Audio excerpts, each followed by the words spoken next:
Bismillahirrahmanirrahim. Assalamualaikum warahmatullahi wabarakatuh.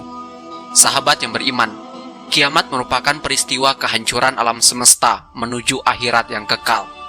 Setelah dunia tidak lagi ada makhluk, maka Allah Subhanahu wa Ta'ala akan membangkitkan untuk dikumpulkan di padang mahsyar.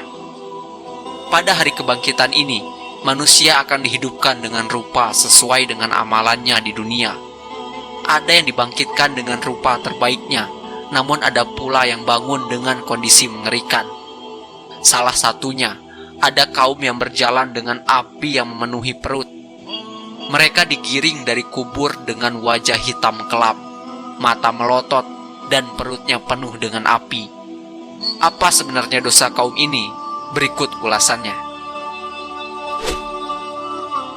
Setelah terjadinya peristiwa kiamat, maka manusia akan dibangkitkan sesuai dengan amalan mereka, lalu digiring ke padang mahsyar. Nantinya, manusia akan dikelompokkan menjadi berkelompok-kelompok dengan berbagai macam rupa dan bentuk yang berbeda-beda. Rupa mereka sesuai dengan amal ibadahnya selama di dunia. Hal ini sesuai dengan firman Allah Subhanahu wa Ta'ala dalam surat An-Naba ayat 18 yang artinya, yaitu hari yang pada waktu itu ditiup sangkakala, lalu kamu datang berkelompok-kelompok. Quran Surat An-Naba ayat 18. Salah satu kelompok tersebut adalah mereka yang dibangkitkan dari dalam kubur dengan wajah hitam, bola matanya biru, dan perut penuh dengan bara api. Ternyata, dosa kaum ini adalah suka memakan harta anak yatim dengan cara yang tidak sah. Mereka meninggal dalam kondisi belum sempat bertaubat kepada Allah. Allah Subhanahu wa Ta'ala berfirman, sesungguhnya orang-orang yang memakan harta anak yatim secara zalim, sebenarnya mereka itu menelan api sepenuh perutnya, dan mereka akan masuk ke dalam api yang menyala-nyala atau api neraka. Quran Surat An-Nisa ayat 10. Anak yatim adalah anak laki-laki maupun perempuan yang ditinggal mati ayahnya sebelum usianya balik. Mereka terpisah dari orang yang mencarikan penghidupan untuk melanjutkan kehidupannya. Memang, tidak semua anak yatim ini miskin harta. Terkadang mereka memiliki harta peninggalan ayahnya. Harta tinggalan ayahnya menjadi amanah yang luar biasa besar bagi siapapun yang menyantuni mereka. Tidak jarang, mereka yang dipercayai justru tidak amanah. Mereka menggunakan harta tersebut bukan untuk mengurusi anak yatim tersebut, namun justru untuk kepentingan pribadinya. Tidak jarang mereka malah menuntut hak-hak yang sebenarnya bukan menjadi hak mereka. Allah Subhanahu wa Ta'ala sudah menjelaskan dalam Al-Quran bahwa manusia dilarang mendekati harta anak yatim dengan cara yang zalim. Dan janganlah kamu dekati harta anak yatim kecuali dengan cara yang lebih bermanfaat. Quran Surat Al-An'am ayat 6. Allah Subhanahu wa Ta'ala justru memerintahkan kita agar senantiasa melindungi anak yatim, memperhatikan mereka, dan menyayanginya. Rumah yang paling baik di kalangan kaum muslimin ialah suatu rumah yang di dalamnya ada anak yatim dipelihara dengan baik-baik. Dan rumah yang paling jelek di kalangan muslimin ialah suatu rumah yang di dalamnya ada anak yatim diperlakukan dengan jelek. Hadis riwayat Ibnu Majah. Nabi Muhammad SAW bersabda, aku dan orang yang memelihara anak yatim dalam surga seperti ini.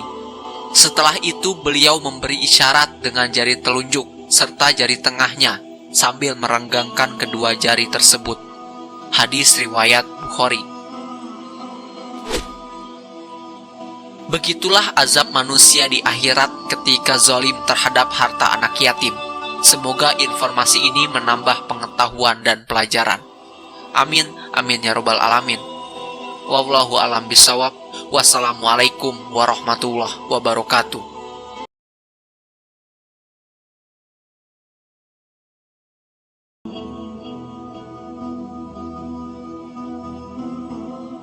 Bismillahirrahmanirrahim. Assalamualaikum warahmatullahi wabarakatuh.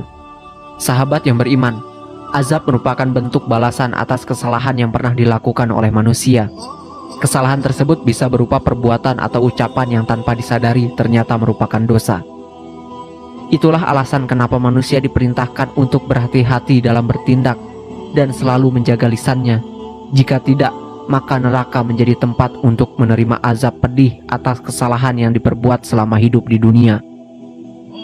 Ternyata datangnya azab tidak harus menunggu manusia meninggal atau kiamat tiba. Ucapan ini, kata ulama, cepat mendatangkan azab karena besar nilai dosanya. Bahkan sebelum orang tersebut tidur malam, azab itu segera mendatanginya. Apa ucapan tersebut? Berikut ulasannya. Ucapan yang mengundang azab dengan sangat cepat itu adalah bersumpah palsu atas nama Allah Subhanahu wa Ta'ala. Dalam kehidupan sehari-hari, tidak sedikit kita mendengar seseorang mengatakan kalimat demi Allah. Biasanya ini diikuti dengan kata sumpah demi Allah. Memang tidak semua orang berbohong ketika membawa-bawa Allah ini. Namun tidak sedikit juga yang ternyata berbohong ketika mengucapkannya. Keberaniannya mengucapkan kalimat demi Allah biasanya untuk menutupi kesalahan yang dilakukan, menyangkal tuduhan orang lain, dan hal lainnya untuk melindungi diri saat didesak atas sesuatu. Biasanya orang akan berhenti memperpanjang suatu perkara jika orang yang diperkarakannya membawa nama Allah dalam penjelasannya. Contoh kecil dalam kehidupan sehari-hari misalnya, saat seseorang meminjam sesuatu namun tidak mengembalikannya. Suatu hari pemilik menanyakan kepada peminjam terkait barang tersebut. Lalu si peminjam mengatakan sudah mengembalikannya, walaupun sebenarnya belum.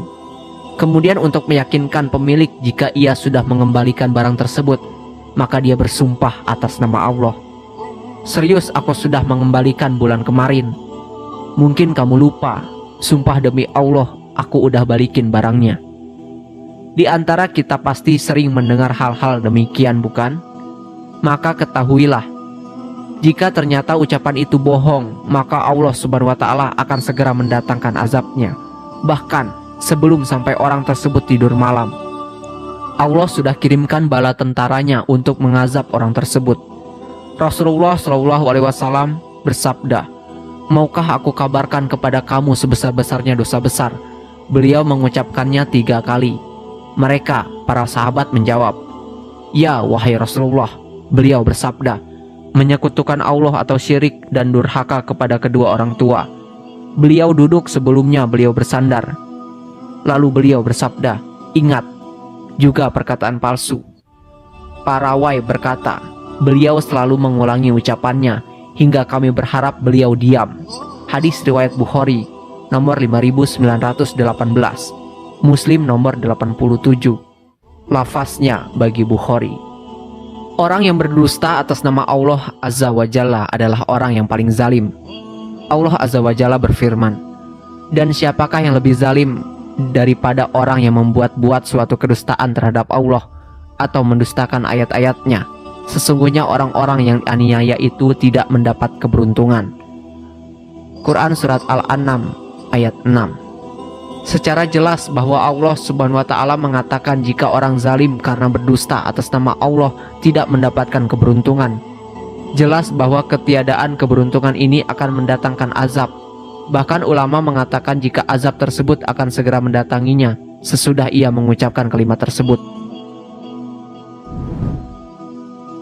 Sahabat yang beriman, semoga dengan mengetahui semua ini, kita semakin berhati-hati agar tidak terjebak dalam perbuatan berdusta atas nama Allah sehingga akan mendapatkan kebinasaan. Wallahu a'lam bishawab. Wassalamualaikum warahmatullahi wabarakatuh.